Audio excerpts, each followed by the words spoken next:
The notice arrived on a Tuesday, tucked into the hand of a smirking groomsman from Julian's rented lodge. It was not an invitation so much as a declaration of war, printed on thick, creamy cardstock that felt heavier and more valuable than anything left in Oakhaven Manor. The Duke of Blackwood, it announced, would be hosting his annual hunt. Eleanor Vance read the words in the grey morning light of the breakfast room, a room that had long forgotten the smell of bacon or fresh bread. It smelled now of damp stone and the ghost of beeswax. Her cousin, Julian Thorne, sat opposite her, stirring a cup of weak tea he had insisted Mrs. Gable brew.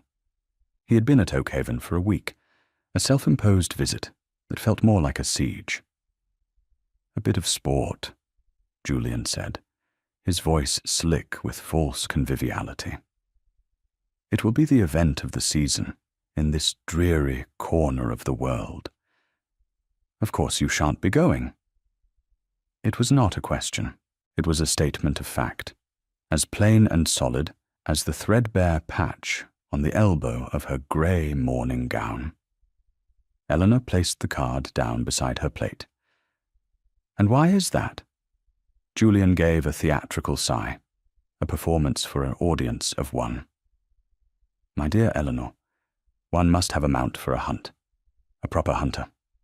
And as I was just observing to your man, Thomas, your stables are, well, they are a monument to equine history. One plough horse and a pony with a limp." He took a delicate sip of his tea. "Hardly the impression one wishes to make on a duke." The cruelty was in the gentleness of his tone. It always was. For 6 months, ever since her father had passed, Julian had been circling Oakhaven like a patient vulture. The will had been a shock. Her grandfather's will, a document full of archaic clauses and strange stipulations, governed the estate. It was not hers outright. It was hers to keep only if she could prove by Michaelmas next that the estate was well managed and productive. If not, it passed to the next male heir, to Julian. He was bleeding her dry, using his London lawyers to challenge every expenditure, question every tenant agreement. The estate was failing, not because she was a poor manager, but because he was actively strangling it. The hunt was merely another turn of the screw, another way to remind her of her isolation and her poverty. "Perseus is a fine horse," she said, her voice quiet. Julian actually laughed. "A short, ugly bark. He's a beast of burden, Eleanor. A magnificent one, I'm sure. But he's meant for pulling a plough, not for clearing fences in pursuit of a fox. You would be a laughingstock."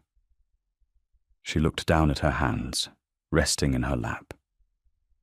They were not the soft, pale hands of a lady. They were capable hands, stained with garden dirt and ink from the ledgers she pored over late into the night. She knew every field of Oakhaven, every stream, every crumbling stone wall. She knew this land in a way Julian, with his polished boots and sneering condescension, never would. And in that moment, a seed of an idea, hard and defiant, took root. Julian wanted to humiliate her. He wanted to display her poverty to the entire county, to the one man whose influence was absolute, the Duke of Blackwood. The Duke owned the neighbouring lands, and his word could sway any magistrate Julian might try to corrupt. If she was to be made a spectacle, then let it be a spectacle of her own making. She lifted her chin. "I will be attending." Julian's smile was a thing of sharp, predatory satisfaction. He believed he had just driven her into a trap of her own devising. "Excellent," he purred. "I shall look forward to it immensely," Do try not to get left behind in the first meadow."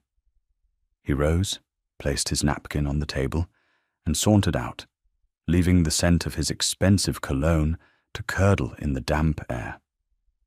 Eleanor sat for a long time, the thick card cold beneath her fingertips. She did not cry. She had learned a long time ago that tears were exactly what Julian wanted. Instead, she thought of Perseus, of his broad, steady back, of his calm, brown eyes, of his strength, which was not the flighty, nervous strength of a thoroughbred, but the deep, unyielding power of the earth itself. He was not a hunter, but he was hers, and he was all she had. That afternoon, she found Thomas in the stables. The air was thick with the sweet smell of hay and old leather. Perseus stood in his stall, his massive head hanging over the door. He was a Percheron, grey and dappled like a stormy sky, with feathered feet and a placid wisdom in his gaze. He nudged her hand with his soft nose, searching for the apple she always carried.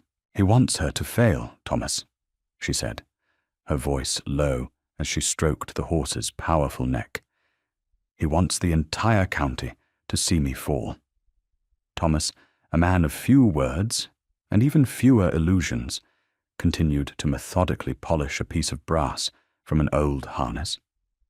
He had served her father, and his father before him. He was as much a part of Oakhaven as the ancient oaks that gave the manor its name. "A horse knows the land," he said, not looking at her.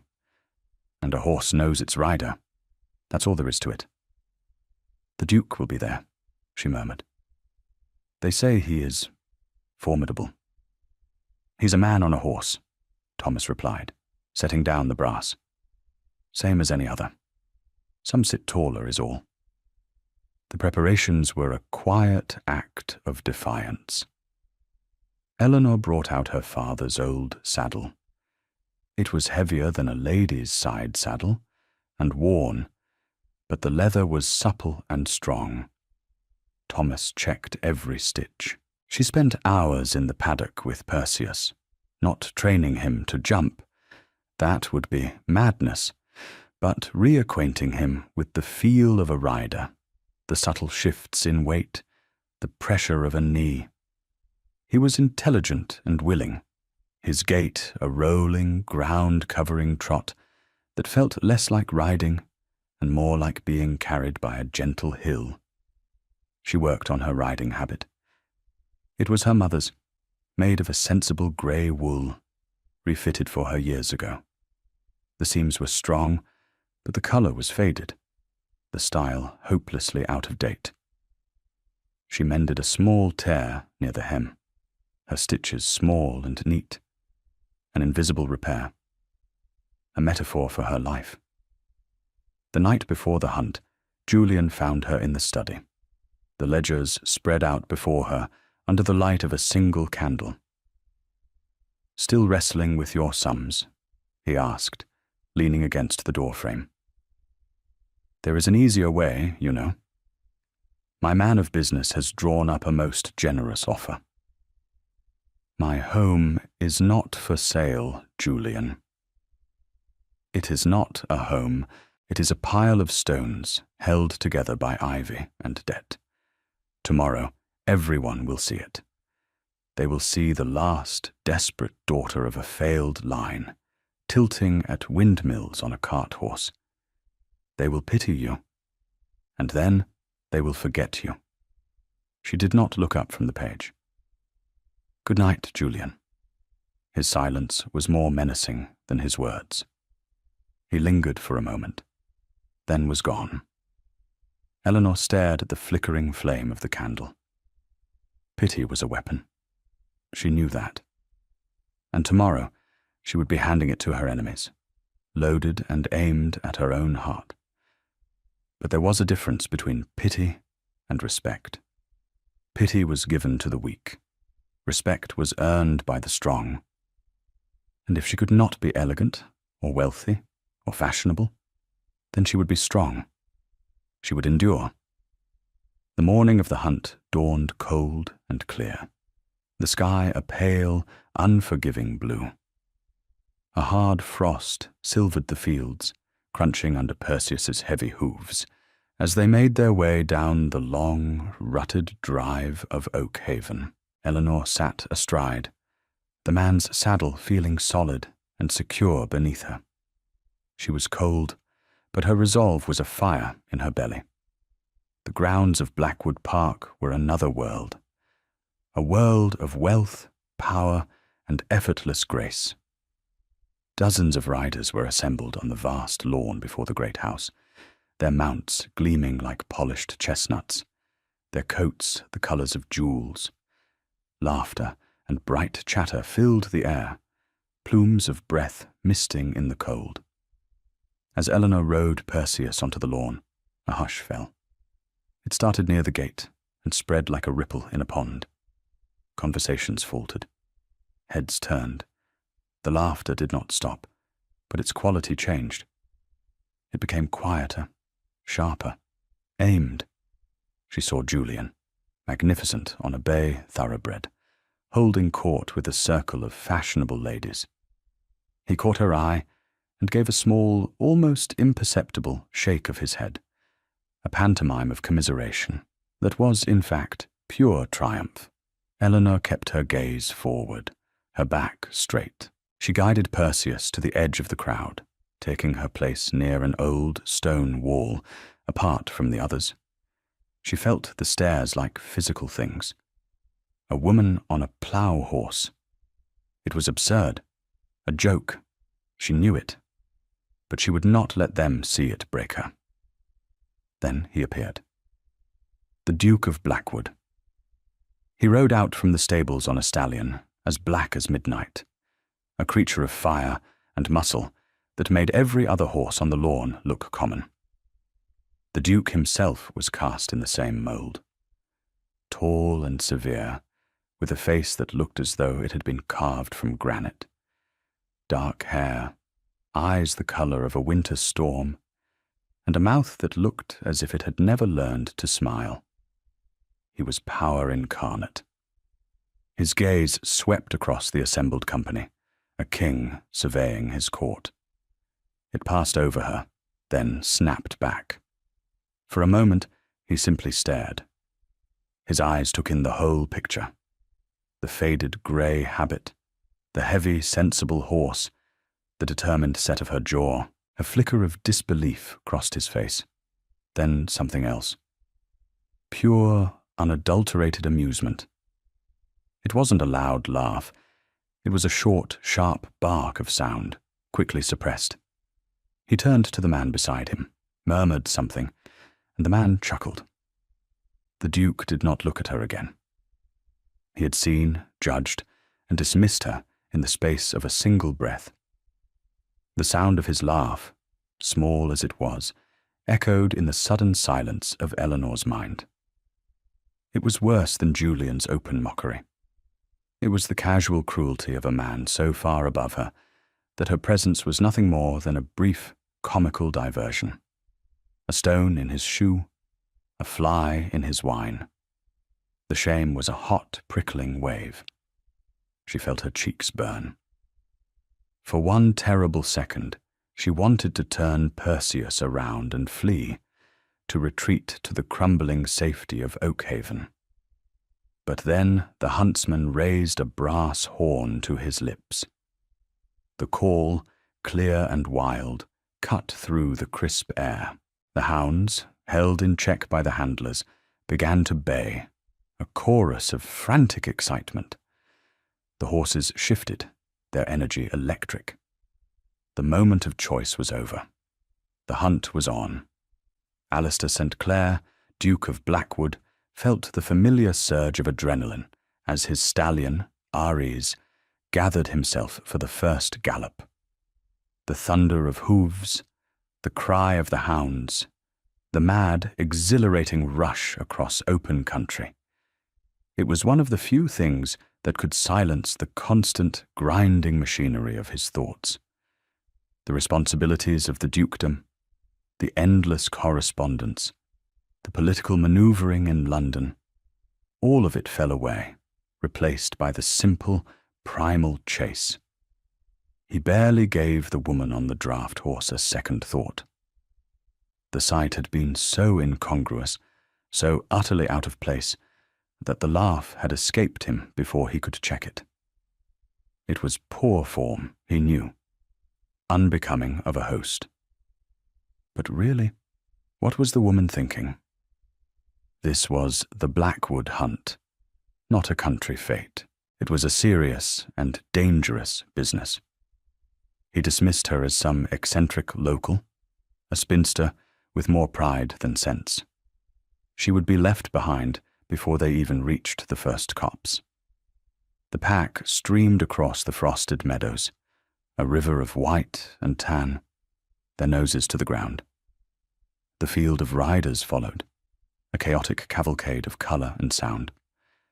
Alistair held Ari's back slightly, letting the most reckless of his guests surge ahead. He knew this land. Every rise and fall, every treacherous patch of bog, every shortcut. The hunt was not a sprint. It was a test of stamina and intelligence, for both horse and rider. They cleared the first set of low stone walls, a ripple of riders flying over them. He glanced back out of habit, assessing his field. And he saw her. She was not attempting the jump. Instead, she was trotting the big grey horse along the wall to a spot where it had crumbled, creating a gap. She guided the horse through it with a quiet command, losing no momentum, and rejoined the throng on the other side. It was a sensible move, a practical one. Most of the ladies, determined to be seen as daring, had urged their more delicate mounts over the wall, landing with jarring force. Alistair frowned. It was a minor thing, but it was efficient. The chase led them towards Briarwood, a dense and tangled forest that marked the boundary between his lands and the neighbouring estate, Oakhaven. He knew of it, of course.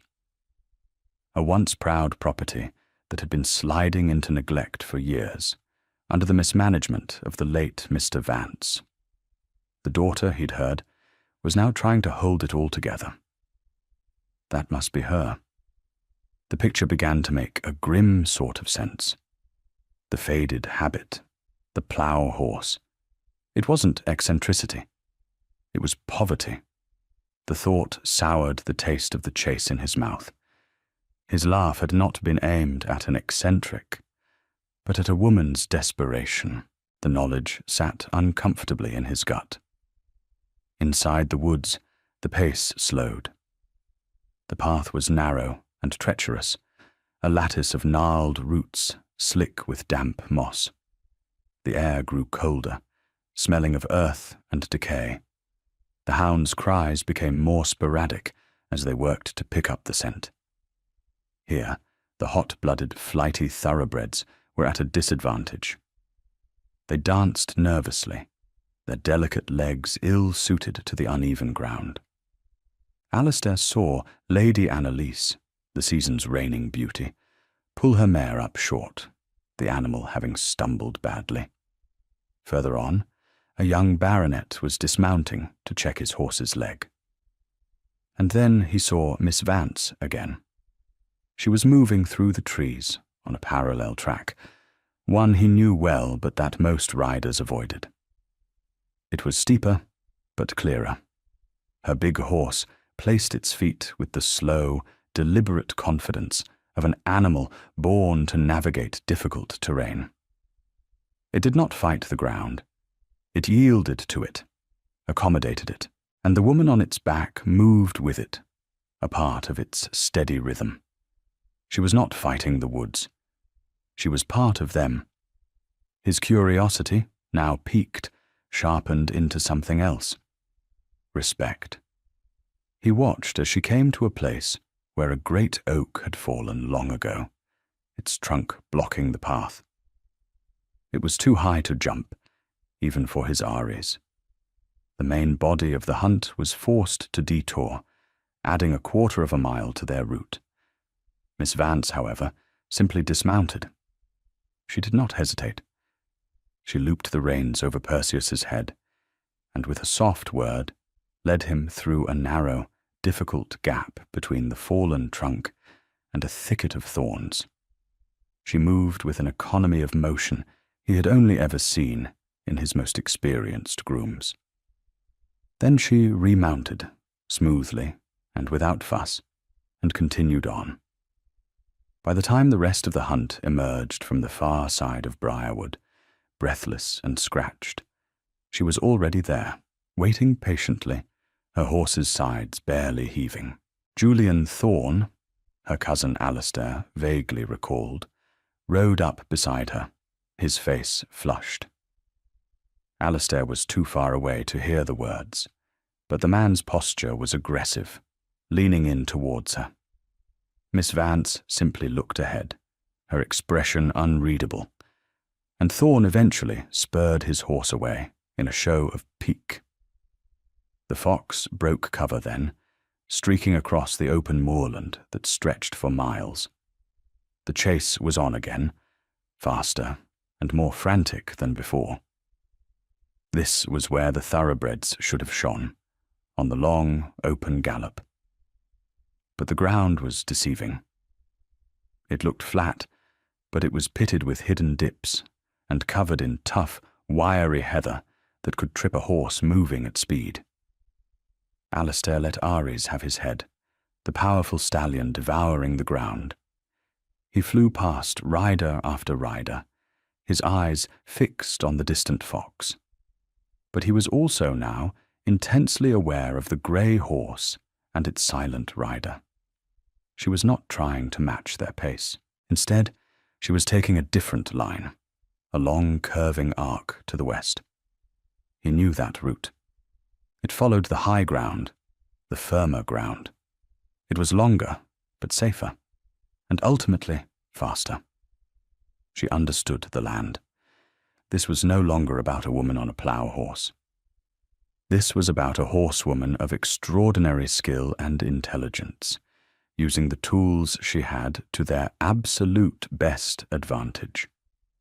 The other riders were competing against each other. She was competing against the terrain itself. And she was winning. We'll take a very short break. If you don't want to miss new stories, please subscribe to the channel. The afternoon began to wane, the sun slanting low in the sky, turning the frost-bitten grass to gold. The hunt had become a grueling affair. The initial pack of 50 riders had dwindled to fewer than a dozen. A fine mist began to rise from the damp ground, blurring the edges of the world. The fox, clever and tenacious, had led them on a punishing chase across the whole of the Blackwood estate, and onto the wild, untamed fells that bordered Oakhaven.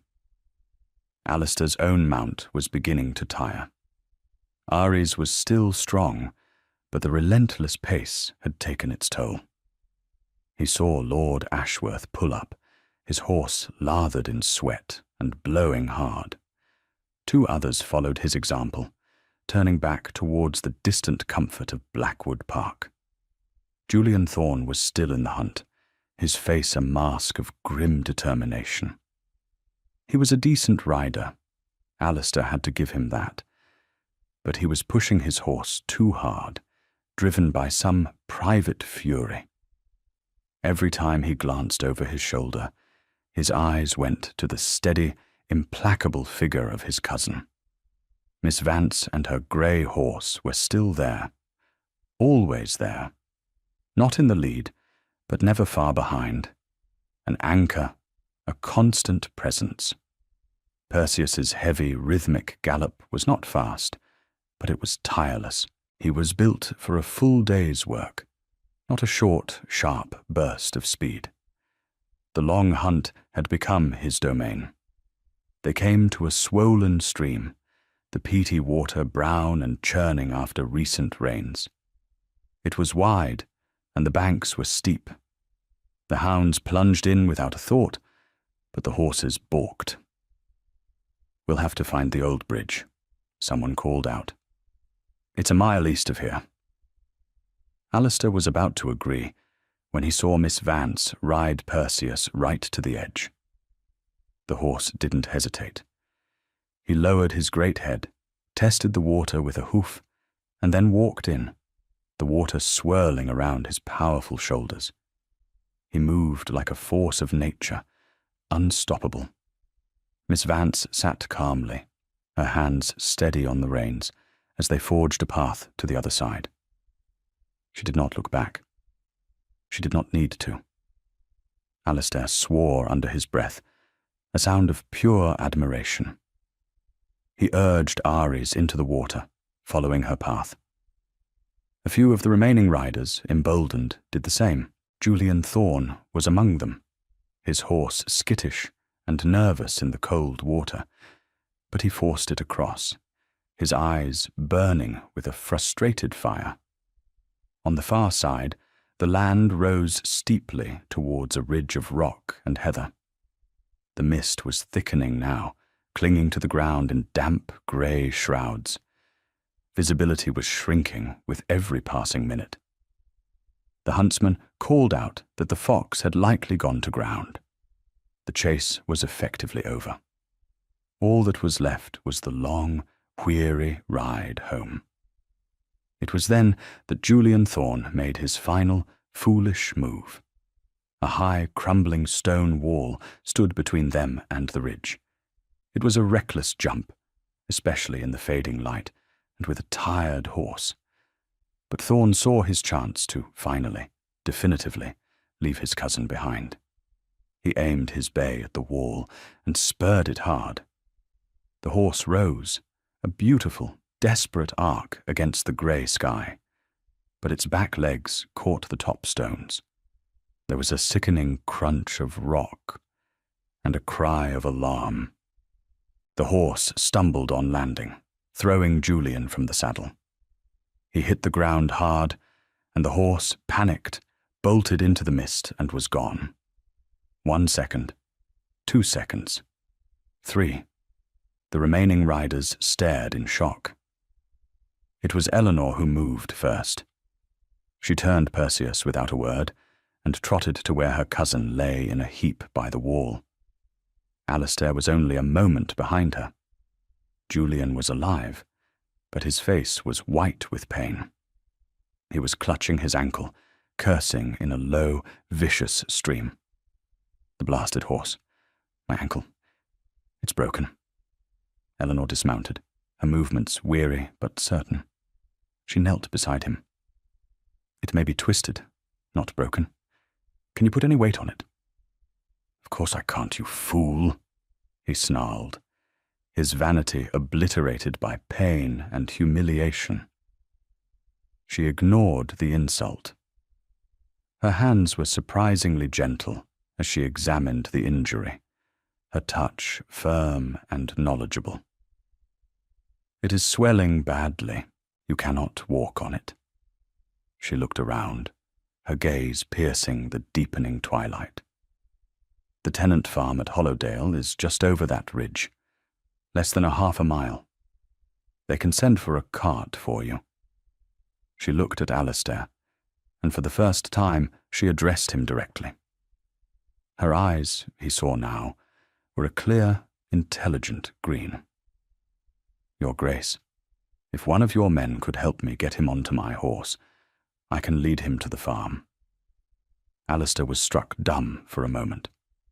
After the day she had endured, after the public scorn and her cousin's private malice, her first instinct was one of practical, dispassionate kindness. She was not gloating. She was not even angry. She was simply solving the problem. That won't be necessary, Miss Vance, he said, his voice rougher than he intended. He dismounted. My men and I will see to Mr. Thorne. You have ridden a long and difficult day. You should see to yourself. He expected her to argue, but she simply nodded. a flicker of profound exhaustion finally showing in her eyes. She had done her duty. She had offered aid. It had been refused. She could now, in good conscience, leave. She remounted her great grey horse. She looked small and frail atop its massive back, a ghost in the twilight. Without another word to her cousin, she turned Perseus and began to ride west, towards the fading silhouette of Oakhaven. Alistair watched her go. He detailed 2 of his men to help the pathetic, moaning Julian Thorne towards the farm. Then, acting on an impulse he did not fully understand, he swung himself back onto Ares's back. "I will see Miss Vance home," he announced to no one in particular. "The rest of you, make your way back to the park." He urged Ares into a canter, the stallion's hooves muffled by the damp earth. He followed the lone figure into the mist, a strange and unfamiliar feeling tightening his chest. It was the feeling of a man who had just witnessed something extraordinary and was acutely aware that he had begun the day by laughing at it. He caught up to her as dusk settled into true night, the sky a deep, starless indigo. They were on Oakhaven land now. The fields were fallow, the fences in disrepair. He rode beside her in silence for a long time, the only sounds the creak of leather and the soft thud of 8 hooves on the turf track. Perseus walked with his head low, tired but undefeated. Ares beside him seemed to sense the mood, his usual fiery energy banked to a quiet walk. "Miss Vance," Alistair finally said, his voice quiet in the vast stillness. She turned her head slightly. "Your Grace." "Your horse," he said, looking at the Percheron's broad back. "He has the heart of a lion." Something moved at the corner of her mouth. Not quite a smile, the almost. "He has the heart of a farmer," she replied. "He knows that the day's work is not done until the sun is down." They rode on, the silence between them no longer empty, but filled with the unspoken events of the day. He had seen her tenacity, her knowledge of the land, her quiet courage, her compassion in the face of cruelty. He had seen all of it, and he knew, with a certainty that shook him, that she was the most formidable woman he had ever met. The silhouette of Oakhaven Manor appeared against the sky, a dark, sprawling shape with only 1 or 2 windows showing a faint, flickering light. He could see the crumbling gateposts, the overgrown drive. He saw the truth of it, the physical manifestation of her struggle, the plow horse, the mended habit, the quiet dignity. It all coalesced into a single, stark image of a woman holding back the tide with nothing but her own 2 hands. He escorted her all the way to the stable block, a crumbling stone building that looked as tired as its occupants. An old man, the one she called Thomas, emerged with a lantern, his face etched with worry. The worry melted into relief when he saw her. "Miss Eleanor?" he breathed. "You're safe." "We are safe, Thomas," she said, and the weariness in her voice was profound. She slid from Perseus's back, her legs clearly unsteady after so many hours in the saddle. She stood for a moment, leaning against the great horse's side, her hand resting on his warm, steady flank. A silent communion. Alistair dismounted. "Allow me to see you to the house." She looked at him then, her green eyes searching his face in the flickering lantern light. She seemed to be weighing him, measuring him. Finally, she gave a small, tired nod. He walked beside her across the cobbled yard, towards a small side door. An older woman in a housekeeper's uniform opened it before they arrived. Her expression, as worried as the stableman's. "Oh, thank the Lord," the woman said, bustling Eleanor inside. "You must be frozen to the bone, child." Eleanor paused in the doorway and looked back at Alistair. "Thank you for the escort, Your Grace." "It was not necessary." "I believe it was," he said. He expected her to close the door. He had done his duty as a gentleman.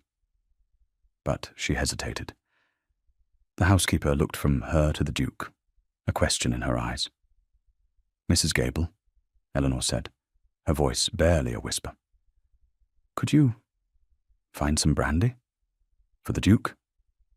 It was a question, an offering, an invitation. And Alistair knew with absolute certainty that if he walked away now, he would be walking away from something of immense and singular importance. "I would be honored, Miss Vance," he said. He stepped out of the cold night and into the quiet, shadowed hall of Oakhaven Manor. The house felt different from his own grand estate.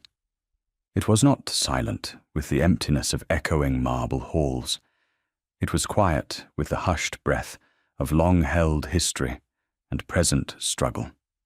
It smelled of wood smoke and old paper and something indefinably resilient, like winter grass. The housekeeper, Mrs. Gable, led him into a study. A small fire crackled in the hearth, a brave little battle against the cavernous chill of the room. The walls were lined floor to ceiling with books, their leather spines cracked and faded. A large desk was covered in papers and heavy ledgers. This was the heart of the house, the command post of Eleanor's quiet war. Eleanor entered a moment later, having shed her dirt-stained riding jacket. She looked smaller without it, more vulnerable, but the iron in her spine remained. She moved to a decanter on a side table that held a small amount of amber liquid. Her hands were steady as she poured 2 glasses. She handed one to him. Her fingers brushed his for a fleeting second. Her skin was cold. "Please," she said, gesturing to a worn leather armchair by the fire. He sat, the chair groaning in protest. He felt large and out of place in his fine clothes, an intruder in this sanctuary of faded gentility. She did not sit, but stood by the mantelpiece, one hand resting upon it, as if for support. She stared into the flames. "My cousin," she began, her voice low and even. "He believes that a woman is incapable of managing an estate. He believes I will fail. He's doing everything in his power to ensure it." Alistair swirled the brandy in his glass. The warmth from the fire was beginning to seep into his bones. "What I saw today was not failure, Miss Vance." She gave a short, mirthless huff of breath. "What you saw today was desperation. Julian has allies, men of business, lawyers. They challenge every decision. They frighten the tenants.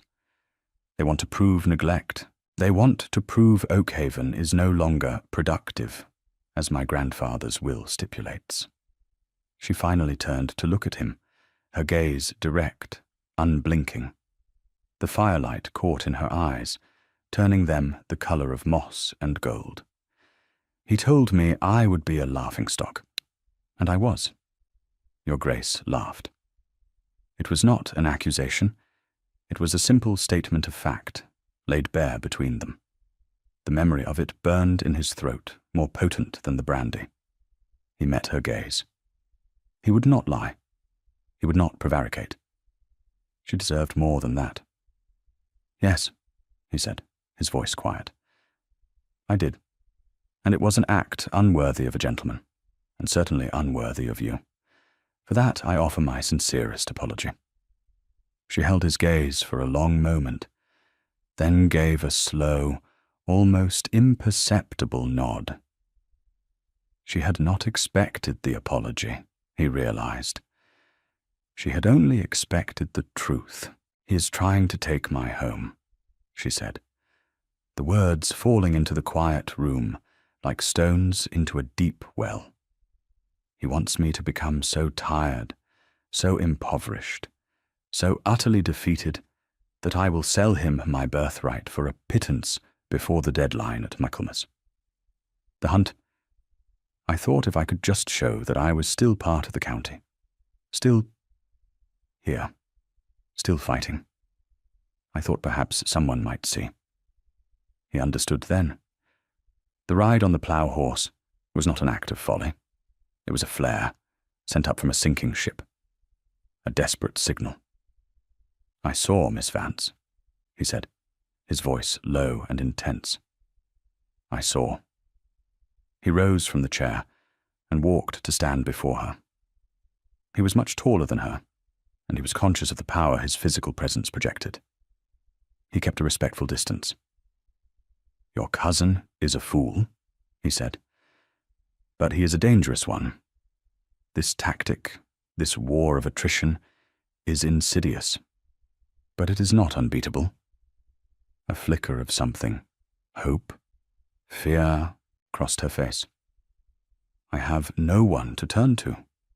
My father's friends have fallen away." "You have me," he said.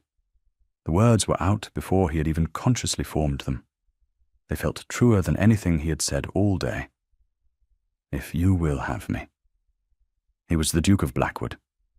His resources were vast, his influence absolute in this part of the country. He saw the path forward with perfect clarity. "My estate manager is the best in the north of England. He will review your ledgers, your tenant agreements. He will find a way to make this land productive, to satisfy the terms of the will. My lawyers," he continued, the plan forming as he spoke, "will engage with your cousins. They will bury them in paperwork. They will counter every challenge with a dozen of their own. We will fight his war of attrition with an arsenal he cannot hope to match." She was staring at him, her lips slightly parted. The exhaustion had been replaced by a stunned, fragile hope. "Why?" she whispered. "Why would you do this?" It was the essential question.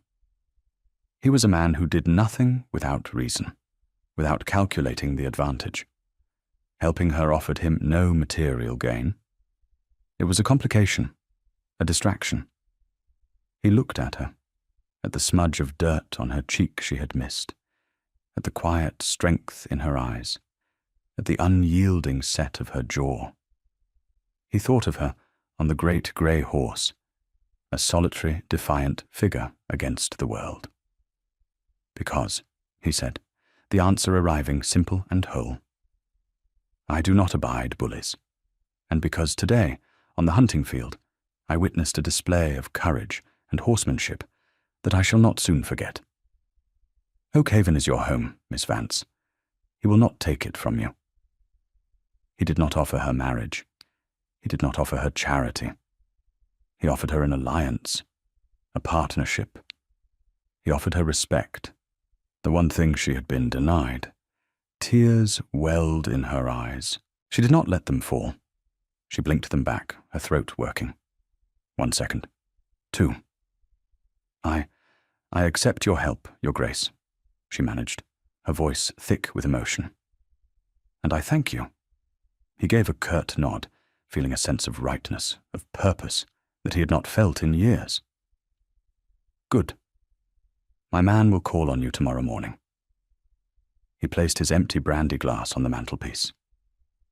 It was time to leave, to give her space to absorb the sudden, shocking turn of events. He walked to the door of the study, then paused, turning back. "Miss Vance?" "Yes?" "Eleanor," he said, using her given name for the first time. It felt right on his tongue. "His name is Perseus, after the hero who slew monsters." A true, genuine smile finally broke through her reserve. It transformed her face, chasing away the shadows. It was like the sun coming out after a long, grey winter. "Yes," she said. "I suppose it is." He left her then, standing in the warm circle of firelight, a small, unmovable fortress in her crumbling castle.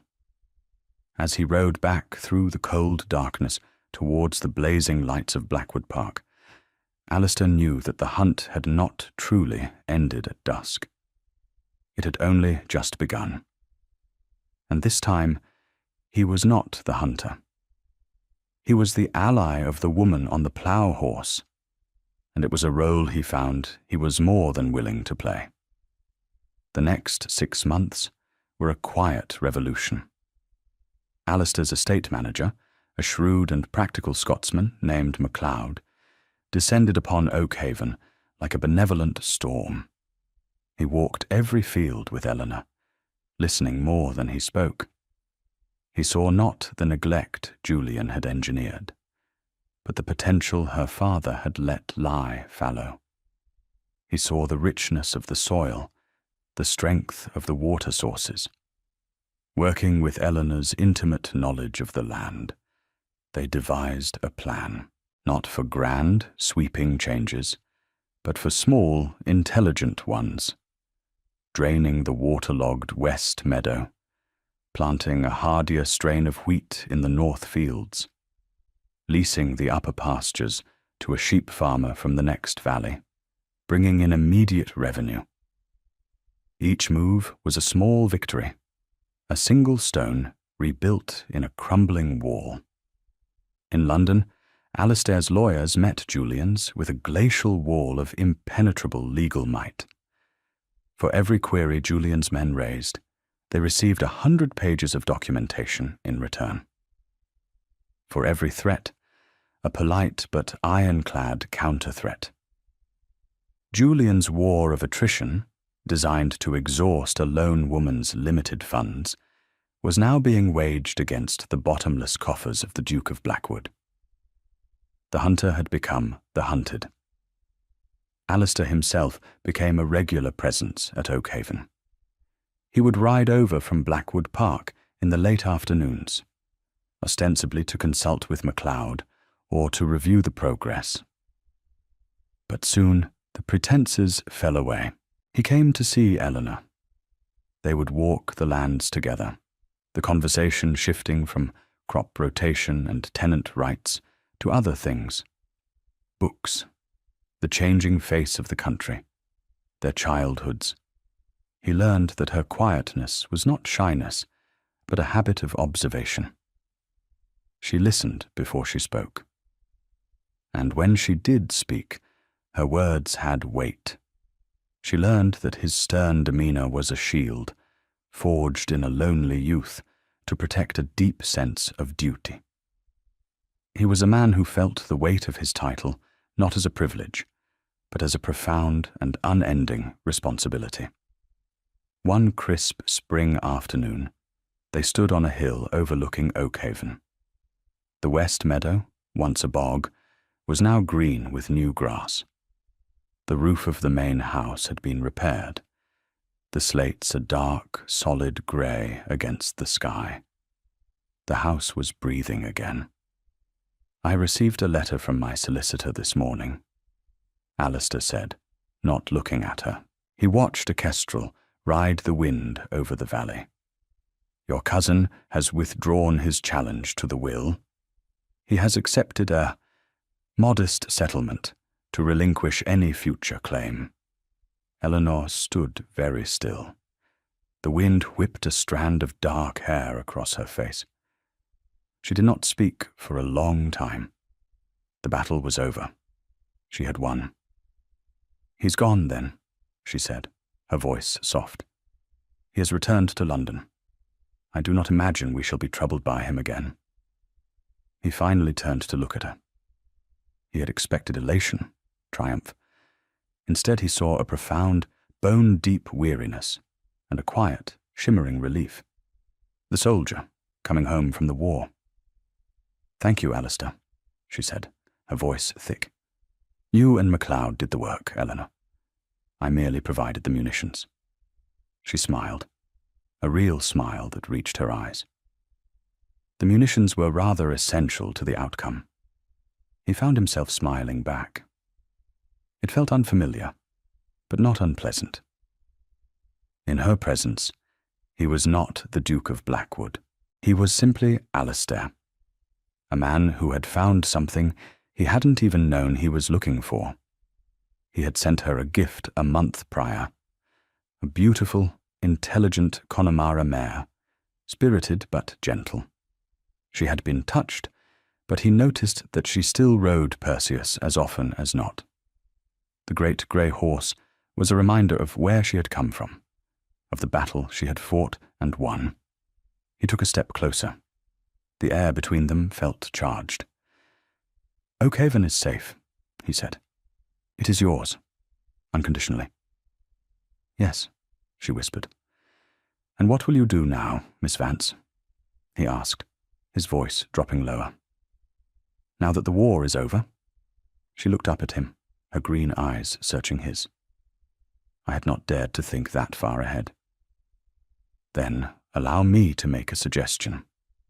He reached out and for the first time took her hand. Her fingers were strong and capable, and they curled around his. "The world is a large place, but I find my own world has become rather small. It is centered here, on this hill, with you." Her breath hitched. "I did not help you to put you in my debt," he continued, his voice earnest. "I helped you because I saw in you a spirit and an integrity I had never encountered. You are the strongest person I know, Eleanor Vance. You are practical and kind, and you have a quiet dignity that outshines all the manufactured beauty in London. I find I cannot imagine my life without it, without you." He paused, the words catching in his throat. "I am asking you to be my wife, to be my Duchess, not because you need saving, but because I believe I am the one who needs you." Tears welled in her eyes again. This time she let one fall. It traced a silver path down her cheek. "The Duke of Blackwood," she said, a note of wonder in her voice. "Asking to marry the woman who rode a plough horse to his hunt." "The woman on the plough horse," he corrected gently, raising her hand to his lips, "was the only true aristocrat on the field that day. The rest of us were merely pretenders." She laughed then, a sound of pure, unadulterated joy. It was the most beautiful sound he had ever heard. "Yes, Alistair," she said. "Yes, I will marry you." 6 months later, they were wed in the small parish church that served both their estates. It was a quiet affair, attended by tenants and trusted friends, not the London society pages. Julian did not attend. His defeat was total, and his name was never spoken. That evening, standing on the great lawn of Blackwood Park, Eleanor looked across the valley to the warm, welcoming lights of Oakhaven Manor. It stood, safe and secure, a testament to her endurance. Beside her, Alistair slipped his arm around her waist. "Happy, Your Grace?" he murmured into her hair. She leaned her head against his shoulder. "The title will take some getting used to." "Take all the time you need," he said. "We have the rest of our lives." The air was cool, smelling of cut grass and the promise of summer. She was no longer the overlooked woman in the corner. She was the Duchess of Blackwood. She was the mistress of Oakhaven.